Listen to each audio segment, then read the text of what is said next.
Hi అండి, నమస్తే. అందరూ ఎలా ఉన్నారు? ఎప్పుడైనా మనకి బద్ధకంగా ఉండి వంట చేయలేము అనుకున్నప్పుడు, లేదా ఇంట్లో కాయగూరలు లేవు, ఎలా మేనేజ్ చేయాలనుకున్నప్పుడు ఈ డిష్ ట్రై చేసి చూడండి. సూపర్గా ఉంటుంది. నోటికి పుల్ల పుల్లగా అండ్ కారం కారంగా, ఇంకా మాటల్లో అయితే చెప్పలేము.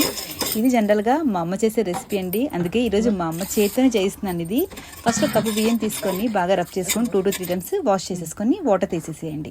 తర్వాత అదే రైస్లోని కట్ చేసి పెట్టుకున్న ఉల్లిపాయలు అండ్ పచ్చిమిర్చి చీలికలు కూడా వేసుకొని, దీంతోపాటు పెద్ద సైజ్ టమాటా కూడా వేసుకోవాలి. దాంతోపాటు ఒక పెద్ద బంగాళదుంపని క్యూబ్స్ కింద కట్ చేసి వేసుకొని, తగినంత కారం, దాంతోపాటు ఉప్పు అండ్ ఆయిల్ అనేది యాడ్ చేసేసుకొని మొత్తం అంతా ఇది మిక్స్ చేసుకోవాలి. ఇది కిచిడీ లాగా ఉంటుంది, కానీ కిచిడీ అయితే కాదు. సో ఇలా చేత్తో కంప్లీట్గా ఇలాగా మిక్స్ చేసేసుకున్న తర్వాత ఒక కప్పు రైస్కి 3 కప్పులు వాటర్ అయితే ఎగ్జాక్ట్గా సరిపోతుంది. మన కుక్కర్లో ఉడికించుకున్నట్టయితే 3 to 4 విజిల్స్ అయితే ఎగ్జాక్ట్గా సరిపోతుంది ఉడికించుకోవడానికి. మా అమ్మాయి అయితే ఓపెన్లో ఉడికించుకుంటుందండి.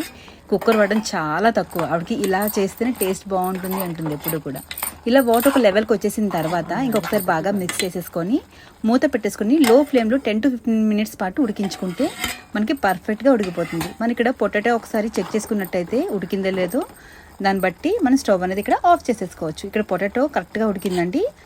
వేడివేడిగా రైస్లోని లెమన్ అండ్ నెయ్యి వేసుకుని తిన్నట్టయితే టేస్ట్ అయితే సూపర్గా ఉంటుంది. ఇంకో వీడియోతో మళ్ళీ కలుద్దాం.